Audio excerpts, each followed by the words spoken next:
سورۃ الروم آیت 33 سے 39 تک۔ شروع کرتی ہوں اللہ کے نام سے جو بے انتہا مہربان نہایت رحم فرمانے والا ہے۔ لوگوں کا حال یہ ہے کہ جب انہیں کوئی تکلیف پہنچتی ہے تو اپنے رب کی طرف رجوع کر کے اسے پکارتے ہیں، پھر جب وہ کچھ اپنی رحمت کا ذائقہ انہیں چکھا دیتا ہے تو یکایک ان میں سے کچھ لوگ شرک کرنے لگتے ہیں تاکہ ہمارے کیے ہوئے احسان کی ناشکری کریں۔ اچھا مزے کر لو، عنقریب تمہیں معلوم ہو جائے گا۔ کیا ہم نے کوئی سند اور دلیل ان پر نازل کی ہے جو شہادت دیتی ہو اس شرک کی صداقت پر جو یہ کر رہے ہیں؟ جب ہم لوگوں کو رحمت کا ذائقہ چکھاتے ہیں تو وہ اس پر پھول جاتے ہیں، اور جب ان کے اپنے کیے کرتوتوں سے ان پر کوئی مصیبت آتی ہے تو یکایک وہ مایوس ہونے لگتے ہیں۔ کیا یہ لوگ دیکھتے نہیں ہیں کہ اللہ ہی رزق کشادہ کرتا ہے جس کا چاہتا ہے اور تنگ کرتا ہے جس کا چاہتا ہے؟ یقیناً اس میں بہت سی نشانیاں ہیں ان لوگوں کے لیے جو ایمان لاتے ہیں۔ پس اے مومن، رشتہ دار کو اس کا حق دے اور مسکین اور مسافر کو اس کا حق۔ یہ طریقہ بہتر ہے ان لوگوں کے لیے جو اللہ کی خوشنودی چاہتے ہوں، اور وہی فلاح پانے والے ہیں۔ جو سود تم دیتے ہو تاکہ لوگوں کے اموال میں شامل ہو کر وہ بڑھ جائے، اللہ کے نزدیک وہ نہیں بڑھتا، اور جو زکوٰۃ تم اللہ کی خوشنودی حاصل کرنے کے ارادے سے دیتے ہو اسی کے دینے والے در حقیقت اپنے مال بڑھاتے ہیں۔ لوگ اتنا کہنے پر چھوڑ نہیں دیے جائیں گے کہ وہ کہیں کہ بس ہم ایمان لائے اور جنت کے دروازے ان کے لیے کھل جائیں۔ اللہ نے پہلے لوگوں کو بھی آزمایا اور اب بھی آزمائش تو ہوگی، امتحان تو ہوگا۔ لیکن عموماً جب لوگوں پر کوئی امتحان آتا ہے، کوئی آزمائش آتی ہے، تو پھر ان کا رویہ کیا ہوتا ہے کہ وَإِذَا مَسَّ النَّاسَ ضُرٌّ دَعَوْا رَبَّهُمْ، اس وقت اپنے رب کو پکارتے ہیں، منیبین الیہ، اسی کی طرف رجوع کرتے ہوئے، اسی کے بنتے ہوئے۔ اور پھر ثم اذا اذاقهم منہ رحمتا، جب وہ انہیں اپنی رحمت کا مزہ چکھاتا ہے، اذا فریق منہم بربہم یشرکون، تو کچھ لوگ اپنے رب کے ساتھ شریک ٹھہرانے لگتے ہیں۔ اللہ کی طرف سے آنے والی رحمت کو وہ انسانوں یا دیگر مخلوق کی کارکردگی بتاتے ہیں، اور اس طرح وہ شرک کے گناہ کا ارتکاب کرتے ہیں۔ ہوتا یہ ہے کہ عام حالات میں جب انسان ایک روٹین کی زندگی گزار رہا ہوتا ہے، معمول کی زندگی، اس میں کوئی مشکل نہیں، کوئی تکلیف نہیں، تو وہ سرکش بنا رہتا ہے، اپنے آپ کو بڑی چیز سمجھتا ہے، میں بالکل ٹھیک ہوں، میں جو کر رہا ہوں صحیح ہے، میں ہی حق پر ہوں، اور اسی طرح کے کچھ اور خیالات اس کے اندر ہوتے ہیں۔ وہ کسی کو خاطر میں نہیں لاتا، کسی کے آگے جھکنے کو تیار نہیں ہوتا، نہ بندوں کے سامنے عاجزی اختیار کرنا اور نہ اللہ کے سامنے۔ تو یکایک جب اس پر کوئی آزمائش آتی ہے، اس کا امتحان ہوتا ہے، تو پھر اس کا رویہ اور اس کا طریقہ کیا ہوتا ہے کہ وہ فوراً ڈگیں ڈال دیتا ہے، جھک جاتا ہے، اللہ کی طرف رجوع کرنے لگتا ہے، دعائیں مانگنے لگتا ہے، پکارنے لگتا ہے۔ اس وقت وہ عاجزی کا ثبوت دیتا ہے، اور بعض اوقات بندوں کے سامنے بھی جو کل تک سرکش بنا ہوا تھا آج وہ مسکین بن جاتا ہے۔ ایسا ہی انسان جو صرف کسی مصیبت اور تکلیف کے وقت عاجزی اختیار کرے اور اس کے بعد پھر اپنی پرانی ڈگر پہ آ جائے اور اللہ کو بھول جائے، اور اس کی بجائے وہ دوسری شخصیتوں اور دوسرے انسانوں یا دوسری مادی چیزوں کی طرف دوڑنے لگے یا ان کو اپنے فائدے کی چیز بتائے، تو یہ پھر انتہا درجے کا ظلم ہے۔ اسی لیے شرک کو کیا کہا گیا؟ ان الشرک لظلم عظیم۔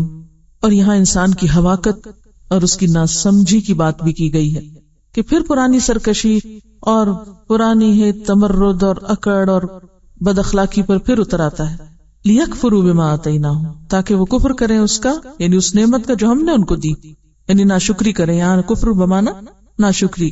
فتمتعوا، تو ٹھیک ہے مزے کر لو، فائدے اٹھا لو، فسوف تعلمون، عنقریب تم جان لوگے کہ جن چیزوں پہ تم بھروسہ کیے ہوئے ہو اور اللہ کو بھول کر جن چیزوں کے پیچھے تم پڑ گئے ہو ان کی حقیقت کیا ہے، یہ جلد تمہارے سامنے آ جائے گا۔ فسوف تعلمون، عنقریب تم جان لوگے۔ ام انزلنا علیہم سلطانا فہو یتکلم بما کانوا بہ یشرکون، تو کیا ہم نے ان پر کوئی دلیل اتاری ہے، کوئی سند اتاری ہے جو گواہی دیتی ہو اس شرک کی جو وہ کر رہے ہیں؟ یعنی ان کے پاس اس شرک کا جواز کیا ہے کہ نعمت دینے والے کو بھول کے یہ دوسرے کے شکر گزار بنے ہوئے؟ ہونا تو یہ چاہیے تھا نا کہ جب تکلیف آئی، دعا ہوئی، تکلیف دور ہو گئی، اب آئندہ زندگی بھر کے لیے یہ کس کے بن جاتے؟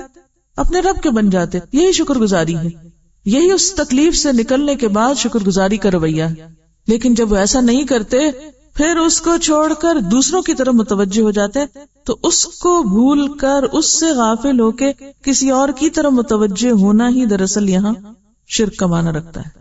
کہ وہ رب جو توجہ کے لائق تھا، وہ رب جو عبادت کے لائق تھا، وہ رب جو عظمت اور بزرگی کے لائق تھا، اس کو چھوڑ کے تم اور چیزوں سے مروب ہوئے پھرتے ہو، اور چیزوں میں پڑ گئے ہو، اور چیزوں کو تم نے اپنی زندگی میں اہم بنا لیا. تو یہی ناشکری ہے. جلد ہی پتا چل جائے گا کیا دلیل ہے تمہارے پاس اس ناقدری اور اس ناشکری کی. وَإِذَا أَذَقْنَا النَّاسَ رَحْمَةً فَرِحُوا بِهَا، اور جب ہم لوگوں کو اپنی رحمت کا مزہ چکھاتے ہیں تو خوش ہونے لگتے ہیں، پھول اٹھتے ہیں. وَإِن تُصِبْهُمْ سَيِّئَةٌ، اور جب ان پر کوئی تکلیف آتی ہے، بِمَا قَدَّمَتْ أَيْدِيهِمْ، جو ان کے اپنے ہاتھوں کی کمائی ہوتی ہے، ان کی اپنی غلطی کی وجہ سے، اذا ہم یقنطون، تو یکا یک وہ مایوس ہو جاتے ہیں. یہ کون شخص ہے جو نعمت پا کے پھول اٹھتا ہے اور جو نعمت کے جانے پر مایوس ہو جاتا ہے؟ یہ وہ شخص ہے جو قارونی مزاج رکھتا ہے، جو یہ سمجھتا ہے کہ نعمت اس کے زور بازو کا نتیجہ ہے، کہ جو کچھ اس کو ملا ہے اس کے علم کی وجہ سے ملا ہے یا اس کی قابلیت کی وجہ سے ملا ہے. حالانکہ ہمیں جو کچھ ملا ہے وہ ہماری قابلیت کی وجہ سے نہیں. اور اگر آپ قابلیت بھی سمجھتے تو قابلیت کس نے دی؟ ہر خیر کا سرچشمہ تو وہی. لیکن ہم اللہ کو پس پش ڈال کے، اس کو بھول کے، پھر سارا خود پر ڈیپینڈ کرتے ہیں، یعنی انڈیپینڈنٹ ہونے لگتے ہیں. انڈیپینڈنٹ یعنی خود پر ہی ڈیپینڈ کرنے لگتے ہیں کہ سب کچھ ہمارا اپنا کمال ہے. ایسے لوگ جب زندگی میں پھر کسی ناکامی کا شکار ہوتے ہیں تو انتہائی ڈپریشن میں چلے جاتے ہیں، انتہائی مایوسی میں، حتیٰ کہ اپنے آپ کو بھی ختم کر دیتے ہیں. کیوں؟ کیونکہ انہیں اب پتا چل جاتا ہے کہ جس پر وہ ڈیپینڈ کر رہے تھے وہ تو بڑی کمزور چیز تھی، وہ تو سہارا نہیں تھا. یعنی اگر اپنی ذات پر ہی اعتماد تھا تو وہ کیا تھا؟ کچھ بھی نہیں. تو جو شخص یہ سمجھتا ہے کہ نعمت مجھے اللہ نے دی ہے اور اگر چلی جائے تو وہ اسے بھی اللہ کا فیصلہ سمجھتا ہے، خود کو قصوروار ٹھہراتا ہے، وہ پہ مایوسی کا شکار کبھی بھی نہیں ہوتا. وہ خوشی پا کر بھی معتدل رہتا ہے اور تکلیف آنے پر یا آزمائش آنے پر بھی اعتدال کا دامن نہیں چھوڑتا. وہ اس وقت بھی نہ غلط بیانی کرتا ہے اور نہ ہی بد اخلاقی پہ اترتا ہے، نہ ہی اللہ سے شکوے کرتا اور نہ ہی بندوں سے، بلکہ وہ تو ہر حال میں شکر گزار ہوتا ہے، کیونکہ وہ سمجھتا ہے کہ خوشی اور غم، راحت اور تکلیف دونوں کس کی طرف سے ہیں؟ اللہ کی طرف سے ہیں. لہذا وہ دونوں حالتوں میں اللہ ہی کی طرف متوجہ ہوتا ہے. خوشی ملتی ہے تو بھی اللہ کی طرف، اور غم آتا ہے تو بھی اللہ کی طرف. جیسے آپ صلی اللہ علیہ وسلم نے مومن کے بارے میں فرمایا، عجبا لامر المؤمن، حیران کن ہے مومن کا معاملہ. حیران کن، عام بندہ سمجھ ہی نہیں سکتا. کیسے حیران کن؟ کہ خوشی ملتی ہے تو بھی وہ شکر گزار ہے، اور تکلیف آتی ہے تو صبر کرتا ہے. اور یہ چیز مومن کے سوا کسی کو نصیب نہیں ہوتی کہ ان امرہ کلہ خیر ولیس ذلک لأحد الا للمؤمن. تو یہ صرف نصیب ہوتا ہے کس کو؟ مومن کو. ان اصابتہ سراء شکر فکان خیرا لہ وان اصابتہ ضراء صبر فکان خیرا لہ. خوشی میں پھولتا نہیں، غم میں مایوس نہیں ہوتا. اس ساری بات میں ہمیں خود کو پرکھنا ہے کہ خوشی آنے پر ہم کہاں کھڑے ہوتے ہیں، زمین پہ یا آسمان پہ پہنچنے لگتے ہیں، تکبر کی کس انتہا تک جاتے ہیں، کتنی اونچی اڑان اڑتے ہیں، کیا سمجھتے ہیں خود کو اور دوسروں کو. تکبر آپ جانتے ہیں، دوسروں کو حقیر پھر سمجھنے لگنا. خود کو کوئی علم مل گیا، کوئی قابلیت، کوئی مال، کوئی عہدہ، کوئی کچھ، سب بے وقوف نظر آنے لگے، سب اپنے سے کمتر نظر آنے لگے. تکبرن. لیکن مومن خوشی پا کر کیا سمجھتا ہے؟ یہ میرے رب کی طرف سے ہے، اور یہ بھی ایک آزمائشی ہے کہ میں اب کیا کرتا ہوں. لیبلونی اشکر ام اکفر، یہ کس نے کہا تھا؟ سلیمان علیہ السلام نے، جب اللہ تعالیٰ نے ان کو ہر طرح کے جانوروں کی بولیاں سکھا دی تھی. انہوں نے کہا کہ یہ اتنی بڑی نعمت ہے میرے پاس، یہ میرے رب کی آزمائش بھی ہے، اتنا بڑا علم، کہ اب میں کیا کرتا ہوں، شکر گزار ہوں یا ناشکری کرتا ہوں. تو نعمت کوئی بھی ہو، جب بھی عام لوگوں کے مقابلے میں آپ کو کوئی چیز زیادہ مل جائے، سوچئے بہن بھائیوں کے مقابلے میں، رشتہ داروں کے مقابلے میں، دوستوں کے مقابلے میں، عام مخلوق کے مقابلے میں آپ کو کوئی چیز زیادہ مل جائے تو وہ دراصل کیا ہے؟ ایک تو اللہ کی نعمت ہے اور ساتھ ہی اس کو وہ آزمائش بھی ہے. آزمائش کس معنی میں ہے؟ اب آپ کیا کرتے ہیں، اب آپ ان کو کیا سمجھتے ہیں جن کے پاس یہ نہیں، ان کے بارے میں اب کیا خیال ہے. کیونکہ عام طور پہ لوگ کبھی کہتے ہیں یہ فلاں تو اتنا گناہگار ہے اس کو تو مل ہی نہیں سکتا، میں نیک ہوں اس لیے مجھے ملا ہے. فلاں تو ان پڑھ ہے اسے کیسے مل سکتا ہے، میں پڑھا لکھا ہوں اس لیے مجھے ملا. فلاں تو بے وقوف ہے اسے کیسے مل سکتا، میں عقل مند ہوں اس لیے مجھے ملا. تو یہ خود کو پڑھا لکھا سمجھنا اور خود کو عقل مند زیادہ سمجھنا اور خود کو زیادہ بہتر جاننا دوسروں سے، یہی تو تکبر ہے. تو کبھی بھی دل میں خیال آئے تو کیا سوچنا چاہیے کہ فوق کل ذی علم علیم، ہر چیز اسی کی طرف سے ہے، دیتا بھی وہی ہے لیتا بھی وہی ہے. تو عز من تشاء تو ذل من تشاء، سب تو اسی کا ہے، میرے پاس تو اکڑنے کی کوئی گنجائش ہی نہیں. تو مومن اپنے رب پہ بھروسہ کرتا ہے، اس لیے وہ اچھے حالات میں کبھی اکڑتا نہیں، دوسروں کو حقیر نہیں سمجھتا، اور جب اس کی قوتیں جواب دے جائیں تو مایوس نہیں ہوتا. جب سب کچھ بھی چلا جائے تو جو شخص اللہ پہ بھروسہ رکھتا ہے وہ کیا کہتا ہے؟ اگر سب کچھ بھی کھو گیا میرا رب تو میرے پاس ہے نا، وہ تو نہیں گیا کہیں. اور جس کو رب پہ بھروسہ ہوتا ہے وہ کسی بھی چیز کے جانے پہ افسوس نہیں کرتا. حضرت موسیٰ علیہ السلام کو آپ دیکھیے، جب پیچھے فرعون تھا آگے سمندر، تو بنی اسرائیل نے پریشان کرنا شروع کر دیا حسب معمول، یہ ہمیں کہاں لے جا رہے، ہمیں ڈبو گے اب تم، نہ ہم ادھر کے رہنا ادھر کے. تو کتنے کانفیڈنٹلی کہتے کلا، اتنے تنگ حالات میں بھی، جب آگے بھی خطرہ اور پیچھے بھی خطرہ اور بیچ میں آپ پھنسے، کلا کوئی خطرہ نہیں، انما معی ربی سیہدینی، میرے ساتھ میرا رب ہے، وہ مجھے راہ دکھائے گا، وہ رستہ دے گا. ایسا شخص ہوتا ہے جو ہر حال میں انتہائی نقصان کے وقت بھی کیا کہے، کچھ بھی کھو جائے، مثلاً کسی کی اولاد فوت ہو جائے تو ایک مومن کیا کہتا ہے؟ رب تو ہے نا، اسی کی دین تھی، لے گیا، امانت اسی کا مال تھا. شوہر چلا جائے اسی کی دین تھی، لے لیا اس نے، وہ تو ہے نا. شوہر گیا وہ تو نہیں گیا، کوئی بھی چلا جائے کچھ بھی ہو جائے وہ حوصلہ نہیں ہارتا، وہ ہمیشہ پانے پہ نظر رکھتا ہے کہ ابھی باقی کیا. اور اگر کچھ بھی نہ رہے انسان کے پاس اور اللہ پہ بھروسہ اور توکل ہے، ایمان ہے، یقین ہے، تو سب کچھ. اور اگر سب کچھ بھی ہو اور یہ توکل اور بھروسہ اور یقین نہ ہو تو کچھ بھی نہیں ہے پاس، خالی ہے. اور ایسے ہی کھوکھلے انسان کبھی خوش نہیں رہ سکتے.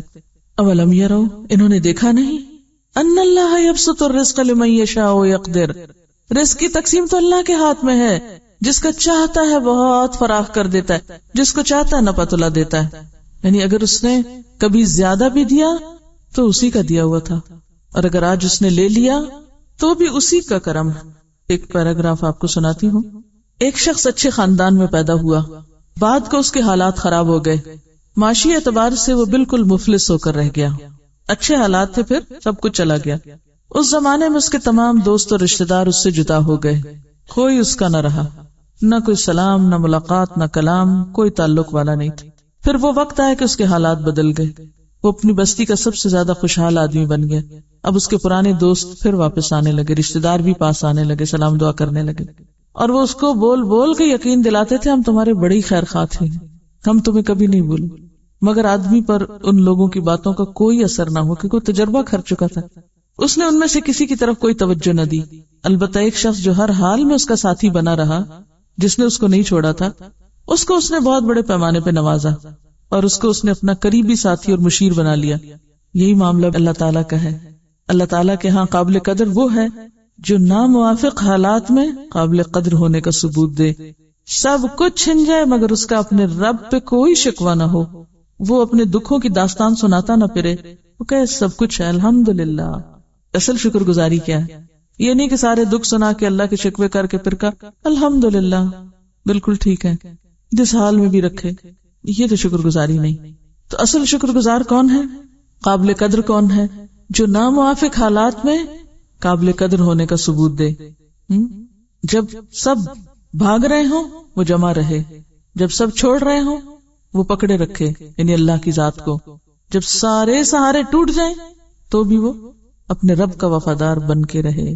قیامت کے دن ایسے ہی لوگوں کی قدردانی ہوگی، کیونکہ آزمائش تو آئے گی، امتحان تو ہوگا. وَلَنَبْلُوَنَّكُمْ بِشَيْءٍ مِّنَ الْخَوْفِ وَالْجُوعِ وَنَقْصٍ مِّنَ الْأَمْوَالِ وَالْأَنفُسِ وَالثَّمَرَاتِ وَبَشِّرِ الصَّابِرِينَ الَّذِينَ إِذَا أَصَابَتْهُمْ مُصِيبَةٌ قَالُوا إِنَّا لِلَّهِ وَإِنَّا إِلَيْهِ رَاجِعُونَ. فوراً اپنے رب کو یاد کرتے ہیں، اِنَّا لِلَّهِ وَإِنَّا إِلَيْهِ رَاجِعُونَ. اور اللہ بھی دلوں کو دیکھتا ہے نا، جسموں کو تو نہیں دیکھتا. تو اللہ تعالیٰ کس چیز کی قدر کرتا ہے؟ صرف باتوں کی نہیں، ٹیسٹ کر کے دیکھتا ہے، امتحان لے کے دیکھتا ہے. اچھا اب یہ کیا کہتا ہے، اب یہ شخص کہاں کھڑا ہے. تو ہر حال میں شکر گزار بندے. یعنی کچھ لوگوں کی عادت ہوتی ہے نا، آپ ان کے ساتھ عرصہ بھلائی کرتے رہے تو وہ آخر میں آپ سے کیا کہیں گے؟ تشنا رہ گئے، کچھ نہیں پایا، وہ نہیں پایا جو پانا چاہیے تھا، وہ مایوسی کی بات کر کے لوٹیں گے. اور کچھ لوگ ہیں اگر آپ ان کے ساتھ تھوڑا سا بھی بھلا کر دیں تو اس سے زیادہ شکر گزار ہوتے ہیں. اور ایسے ہی لوگ اور پاتے ہیں. ہم سمجھتے ہیں کہ اور پانا شاید ہماری قوت اور ہماری کوشش سے ہوگا. مزید پانے کا راز کیا ہے؟ شکر گزاری. کہ یا رب جتنا تو نے دیا میں اس پہ شکر گزار ہوں، جو بھی تو نے عطا کر دیا میں تجھ سے راضی ہوں، میں خوش ہوں.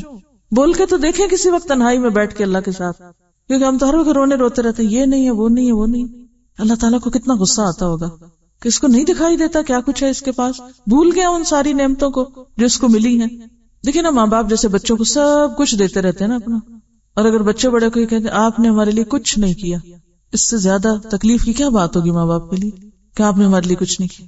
اسی طرح وہ شخص جس کے ساتھ احسان کیا جائے اور وہ اینڈ آف دا ڈے کہ مزہ نہیں آیا، پورا نہیں ملا، سارا نہیں ملا، کچھ خاص نہیں ملا، اس کو اور کیا ملے گا پھر، وہ اور کیسے پا سکتا ہے. تو پانے کا راز بھی شکر گزاری میں ہے. تھوڑا ملے یا زیادہ ملے، تھوڑا بھی بہت ہو جاتا ہے اگر انسان خوشی سے لینے والا ہو، تھوڑے سے بھی سیرابی ہو جاتی. لیکن ناشکر انسان کی ڈھیر سے بھی سیرابی نہیں ہوتی. مولانا رومی کی ایک حکایت ہے.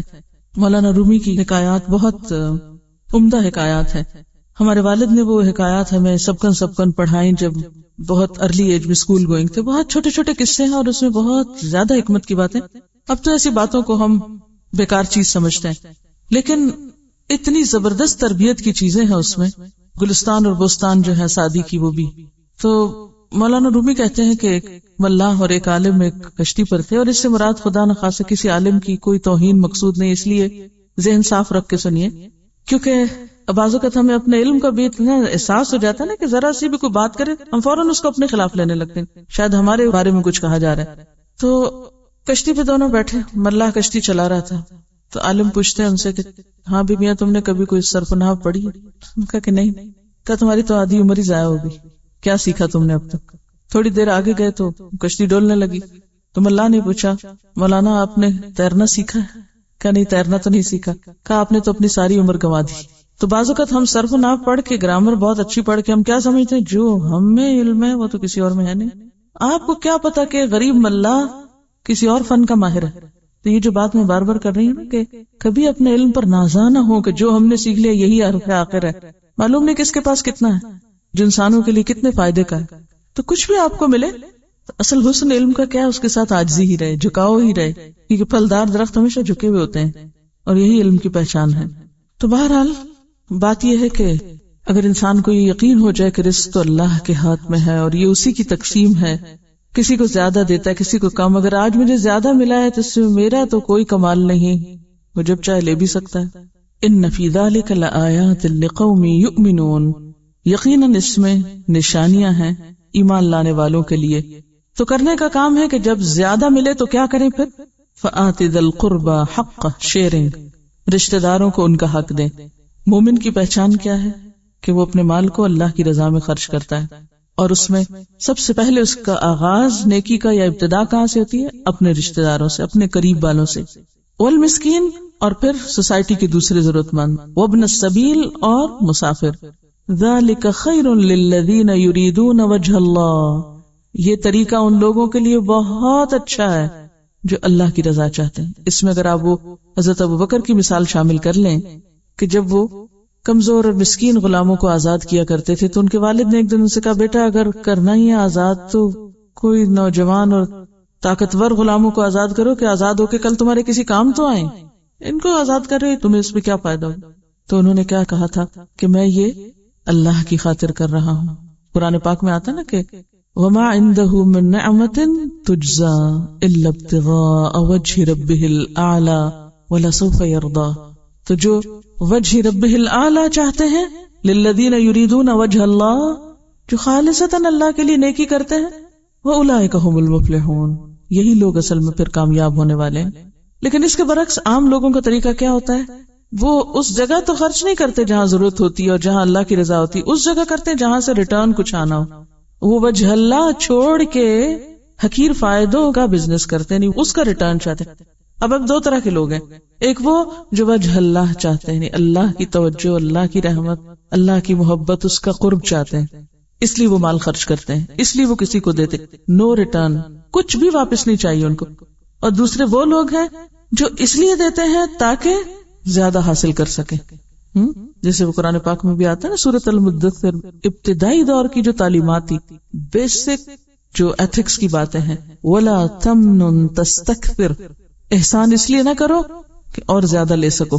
تو ایک طرف وہ خرچ کرنے والے جو اللہ کی خاطر، اور دوسری طرف وہ جو لوگوں کو اس لیے دیتے ہیں تاکہ ان سے اور زیادہ واپس لے سکیں، مزید لینے کے لیے۔ انہوں نے دینے کو بھی، یعنی بظاہر جو اوپر اللہ کا نام لگایا ہوا ہے، اللہ کے نام کی آڑ میں وہ لوگوں کو جو دیتے ہیں اس کا لوگوں سے ہی ریٹرن چاہتے ہیں، اللہ کی رضا نہیں چاہتے، اسی لیے تو پھر احسان جتاتے ہیں۔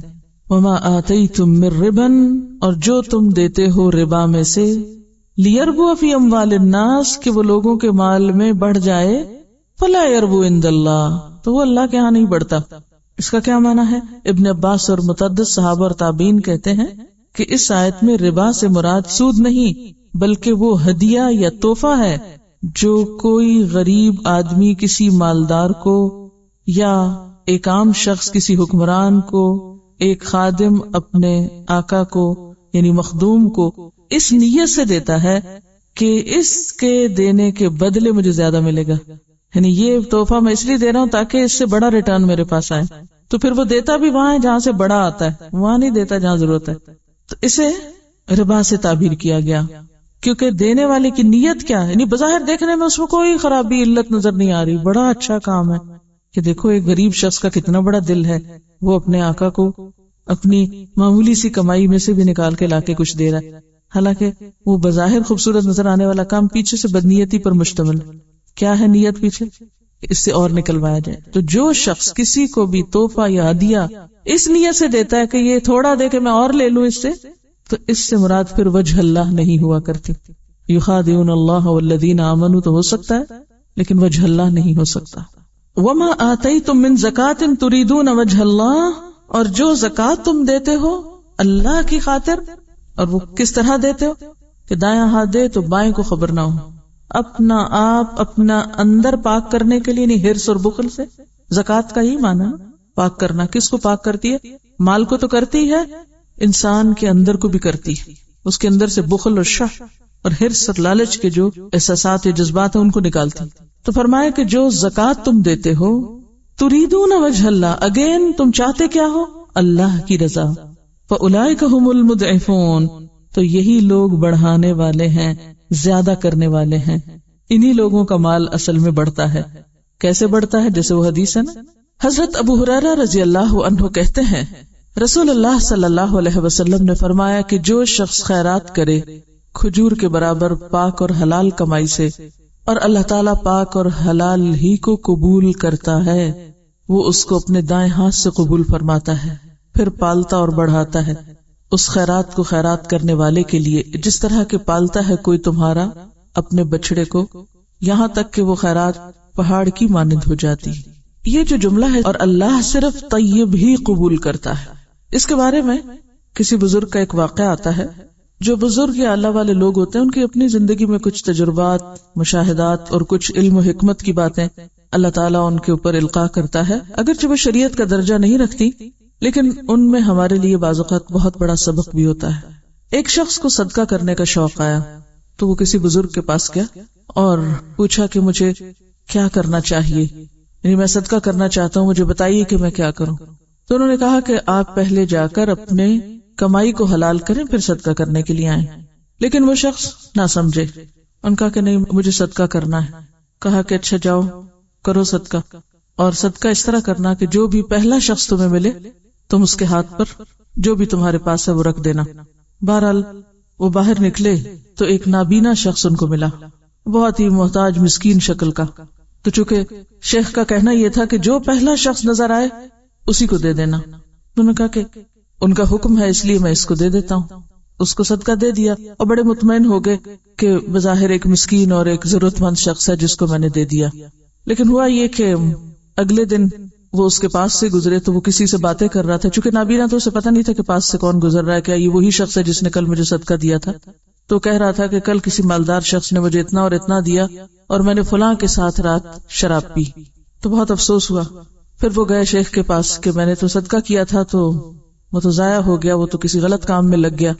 تو انہوں نے کہا کہ دیکھو میں نے تم سے کہا تھا کہ تم پہلے اپنی کمائی کو حلال کرو, کیونکہ لا يقبل اللہ الا الطیب, اللہ پاک ہی کو قبول کرتا ہے.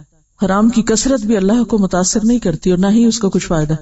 کہا کہ دیکھو میں تمہیں 1 دینار دیتا ہوں اپنی حلال کمائی میں سے, اور یہاں سے نکل کر جو پہلا شخص تمہیں نظر آئے تم اس کو دے دینا. وہ باہر نکلے تو ایک شخص جو بظاہر اچھے حال میں نظر آیا اس کو.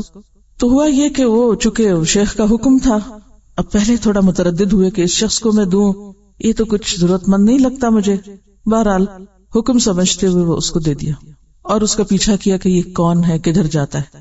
تو وہ پیچھے چلتے رہے تو دیکھا کہ وہ شخص ایک پہاڑی رستے میں سے گزرا اور آگے جا کر اس نے کوئی چیز پھینکی. تو پیچھے دیکھا یہ کیا پھینکا, تو دیکھا ایک مرا ہوا کبوتر تھا جس نے پھینکا تھا اور گزر گیا. تو یہ شخص آگے سے جا کے ان کو ملتا ہے اور کہتا ہے کہ یہ آپ نے کبوتر کیوں پھینکا؟ تو کہنے لگا کہ میرے بچے ہیں چھوٹے اور وہ بھوکے ہیں اور ہمارے پاس کھانے کو کچھ بھی نہیں تھا, تو مجھے راستے میں یہ مرا ہوا کبوتر نظر آیا تو میں نے اس کو اٹھا لیا کہ اور کچھ نہیں تو یہی بچوں کو کھلاؤں تاکہ ان کو موت کے منہ سے بچاؤں. تو اب جب کہ مجھے اللہ نے یہ مال دے دیا ہے تو میں نے وہ مرا ہوا کبوتر پھینک دیا ہے. پھر وہ پلٹ کر شیخ کے پاس آئے اور کہنے لگے کہ اب مجھے بات سمجھ میں آ گئی ہے کہ اس آیت کا کیا مطلب ہے کہ اللہ صرف پاک کو قبول کرتا ہے. دنیا میں ہم ایک کام اپنی سمجھ کے مطابق بہت اچھا کر رہے ہوتے ہیں, اللہ کے وعدوں پہ ہمیں یقین نہیں ہوتا اور سمجھتے نہیں کہ جو کچھ اللہ نے فرمایا یہی حق اور سچ ہے, لہٰذا ہم بعض اوقات اس کو غیر اہم سمجھ کے اپنی مرضی کرتے رہتے ہیں, یعنی اللہ کے حکم کو ایک طرف ڈال کے اپنی مرضی کرتے رہتے ہیں اور سمجھتے ہیں جو کر رہے ہیں بہت اچھا کر رہے ہیں. وہ جس سورۃ الکہف میں آپ نے پڑھا تھا قل هل ننبئکم بالاخسرین اعمالا الذین ضل سعیهم فی الحیاۃ الدنیا وهم یحسبون انہم یحسنون صنعا, کہ کچھ لوگوں کو یہ خوش فہمی رہتی ہے کہ جو کچھ وہ کر رہے ہیں وہ بہت اچھا کر رہے ہیں اور ان کی غلط کاریوں کا کسی کو پتہ نہیں چل رہا, ان کی حرام کاریاں کسی کو نقصان نہیں دے رہی یا خود ان کو نہیں دے رہی. تو وہ بھول جاتے ہیں کہ اللہ نے رسی دراز کی ہوئی ہے اور ایک دن پکڑنا اس نے تو پھر چھوڑنا نہیں, اور اس بھول میں وہ غلط کام کرتے چلے جاتے ہیں. تو یاد رکھیے کہ کسی بھی چیز کے صرف ظاہر پہ مت جائیں, اگر صرف ظاہر پہ جائیں گے تو خطا کھائیں گے. جب انسان کے اندر تقویٰ آتا ہے تو اس سے فرقان پیدا ہوتی, فرقان آتی تو ظاہر کے پیچھے دیکھنے کی صلاحیت اللہ تعالیٰ اس کے اندر پیدا کر دیتا ہے اور یہی سے اس کو میزان ملتا ہے اور پھر اچھے اور برے کی تمیز ہوتی ہے اس کو. اور یہ ایک بہت بڑی سچائی ہے کہ وَلَا يَقْبَلُ اللَّهُ إِلَّا الطَّيِّبَ, پاک اور حلال میں سے 1 دینار بھی خرچ کیا ہوا اللہ تعالیٰ اس کی اتنی قدردانی فرماتے ہیں کہ اس کو اپنے دائیں ہاتھ میں لیتے ہیں. اور دائیں ہاتھ میں لینے کا مطلب کیا ہے, یعنی بہت ہی اہمیت اور بہت ہی خوشی کے ساتھ قبول کرتے ہیں اور پھر اس کو مزید بڑھانا شروع کر دیتے ہیں حتیٰ کہ وہ پہاڑ برابر ہو جاتا ہے لقمہ. پھر اسی طرح حضرت ابو ہریرہ رضی اللہ عنہ کہتے ہیں کہ رسول اللہ صلی اللہ علیہ وسلم نے فرمایا کہ خیرات کرنے سے مال کم نہیں ہوتا اور کسی کا قصور معاف کر دینے سے اللہ تعالیٰ اس بندے کی عزت بڑھاتا ہے, اور نہیں تواضع کرتا کوئی شخص اللہ کے لیے مگر اللہ اس کا رتبہ بڑھا دیتا ہے. معاف کرنے سے بڑھ کر کوئی انتقام نہیں, سب سے بڑا انتقام اور بدلہ معاف کرنے میں ہے. اسی میں عزت کی بلندی اور اسی میں اللہ کا قرب پانے کا راز ہے. دیکھیے اگرچہ بدلہ لینے کی اجازت ہے اور اس میں کوئی گناہ نہیں اگر کوئی شخص بدلہ لے لیتا ہے, لیکن عام طور پر آپ دیکھیں گے کہ بدلہ لینے سے جھگڑا نہیں ختم ہوتا, مسئلہ ختم نہیں ہوتا. ہاں یہ الگ بات ہے کہ کبھی کسی کو برائی سے روکنے کے لیے یا اس کو اس کی غلطی بتانے کے لیے اس کو تھوڑا سا مزہ چکھانا بھی ضروری ہوتا ہے, لیکن حد کے اندر رہ کر. لیکن عموماً جب ایک شخص وار کرتا ہے دوسرا بدلہ لیتا ہے, پھر یہ وار کرتا ہے پلٹ کے, پھر وہ ایک کشاکش کبھی بھی ختم نہیں ہوتی. جب 2 لڑنے والوں میں سے ایک ہاتھ روک لیتا ہے تو دوسرا کہاں تک لڑے گا, اس کے بعد کیا کرے گا, کچھ کر نہیں سکتا وہ. تو یہاں بھی پھر معاف کرنے کے فائدے بتائے جا رہے ہیں کہ جو عزت چاہتا ہے اسے چاہیے کہ معاف کر دے, ورنہ کیا ہوگا آپ نے وار کیا، اس نے کیا، آپ نے کیا، اس نے کیا، عزت تو نہ رہی نا. عزت میں اضافہ نہیں ہوتا. لڑائی جھگڑا فساد ہمیشہ بے عزتی اور ذلت کا سبب بنتا ہے. اور جب انسان معاف کر دیتا ہے تو وقتی طور پر لگتا ہے کہ جیسے اس کا نقصان ہوا یا وہ نیچا ہو گیا یا پیچھے رہ گیا، لیکن عزت اسی کی ہوتی ہے کیونکہ اللہ کا وعدہ سچا ہے. حضرت ابو ہریرہ کہتے ہیں کہ رسول اللہ صلی اللہ علیہ وسلم نے فرمایا، جو شخص دگنی چیز یا جوڑے میں چیز خرچ کرے اللہ کے راستے میں تو بلایا جائے گا اس کو بہشت کے دروازوں سے، اور جنت کے کئی دروازے ہیں. بس جو شخص نمازی ہوگا اس کو جنت کے باب الصلاۃ سے بلایا جائے گا. جو شخص جہاد کرنے والا ہے اس کو باب الجہاد سے بلایا جائے گا. جس شخص نے بہت خیرات کی اس کو باب الصدقہ سے بلایا جائے گا. اور جو شخص روزہ رکھنے والا ہے اس کو باب الریان سے بلایا جائے گا. یہ سن کر حضرت ابو بکر نے کہا کہ بظاہر اس کی تو کوئی ضرورت نہیں ہے کہ ان سب دروازوں سے کسی کو بلایا جائے، لیکن کیا کوئی ایسا شخص بھی ہے جس کو سارے دروازوں سے بلایا جائے گا؟ آپ نے فرمایا ہاں، اور مجھے امید ہے کہ تم ان لوگوں میں سے ہوگے. یہاں صدقہ کرنے کا ایک خوبصورت طریقہ بتایا گیا ہے، ایک انوکھا، یعنی ایک خاص طریقہ بتایا گیا ہے یا ایک خاص چیز کی طرف توجہ دلائی گئی ہے.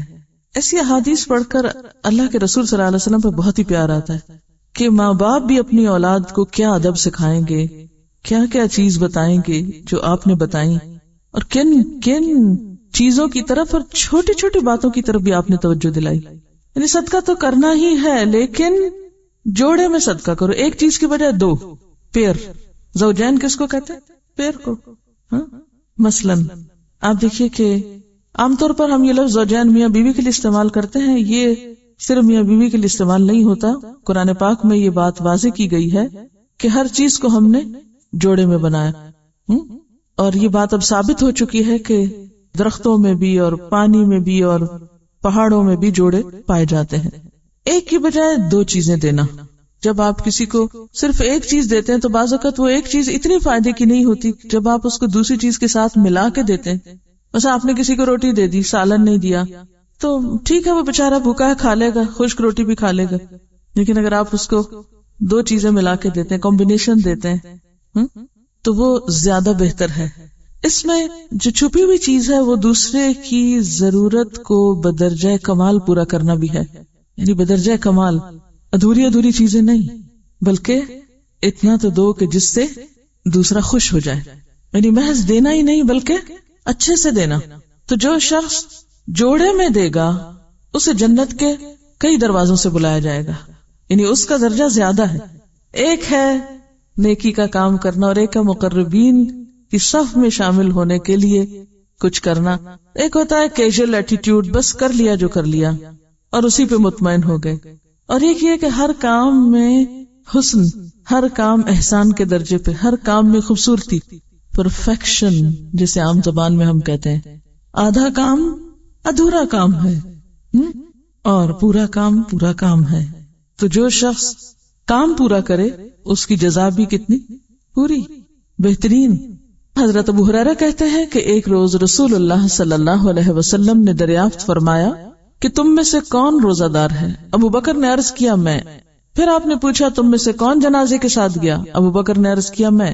پھر آپ نے پوچھا تم میں سے کس نے مسکین کو کھانا کھلایا؟ ابو بکر نے عرض کیا میں نے. پھر آپ نے پوچھا تم میں سے آج کس نے بیمار کی عیادت کی؟ ابو بکر نے عرض کیا میں نے. آپ نے فرمایا جس میں یہ باتیں جمع ہو جائیں وہ جنت میں جائے گا. یعنی نیکی کا کتنا وسیع تصور ہے. ہم عام طور پر ایک کام میں لگتے ہیں، دوسرے سارے اگنور کر دیتے، سارے بھول جاتے ہیں، سب چھوڑ بیٹھتے ہیں، اور ہم اس پر ہی خوش ہو جاتے ہیں کہ بس میں یہ کام کر رہا ہوں اور یہ سب سے اچھا ہے اور یہ سب سے بہتر ہے. عموماً آپ نے دیکھا ہوگا جو لوگ نماز روزہ مسجد وغیرہ کا خیال کرتے ہیں وہ لوگ صدقہ خیرات یا اور باقی بہت سی چیزوں کو بھولے رہتے ہیں. جو لوگ سوشل ورک بہت کرتے ہیں وہ عموماً مسجد جانا بھول جاتے ہیں. اسی طرح جو جس فیلڈ میں چلا گیا بس وہ اسی کا ہو کے رہ گیا، باقی دنیا کو بھول گیا.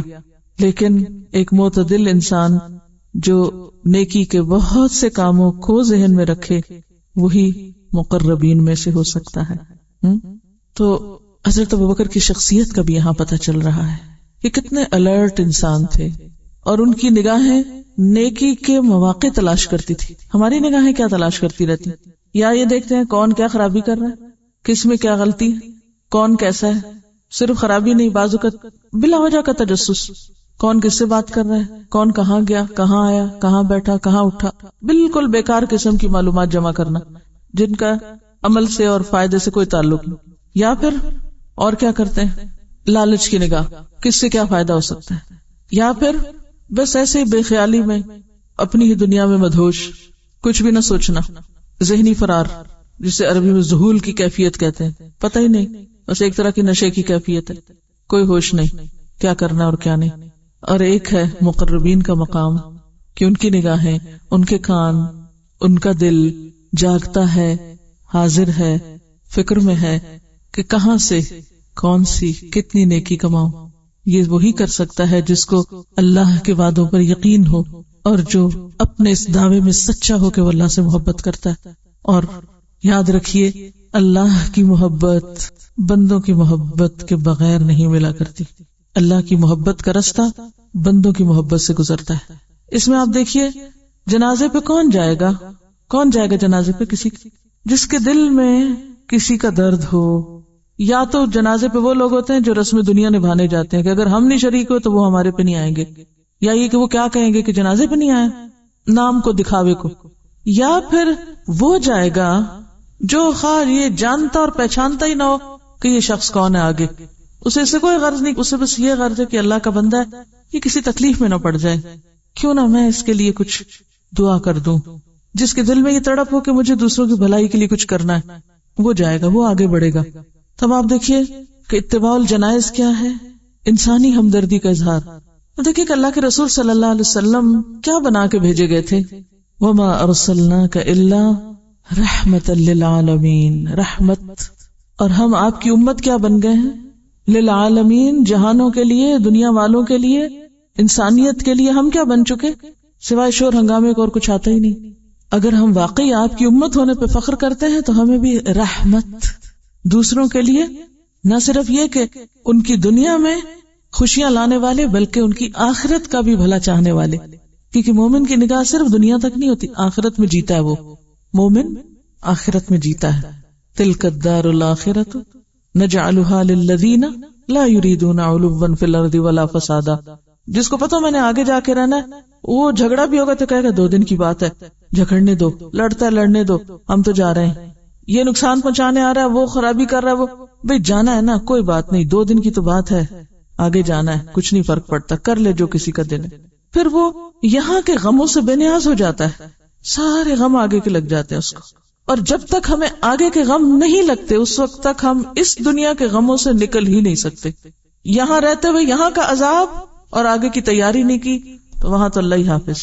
تو ہم سب کو اپنے الفاظ یا اپنے قول یا اپنے دعووں پر بھی غور کرنا ہے کہ ہم جو کہتے ہیں نا مانتے ہیں آخرت کو، کیوں اللہ تعالیٰ کہتا ہے وَمِنَ النَّاسِ مَن يَقُولُ آمَنَّا بِاللَّهِ وَبِالْيَوْمِ الْآخِرِ وَمَا هُمْ بِمُؤْمِنِينَ. ماننے والے ایسے تھوڑی ہوتے ہیں، یہ جو باتیں ہیں صرف کرنے کی جو وہ کر رہا ہے.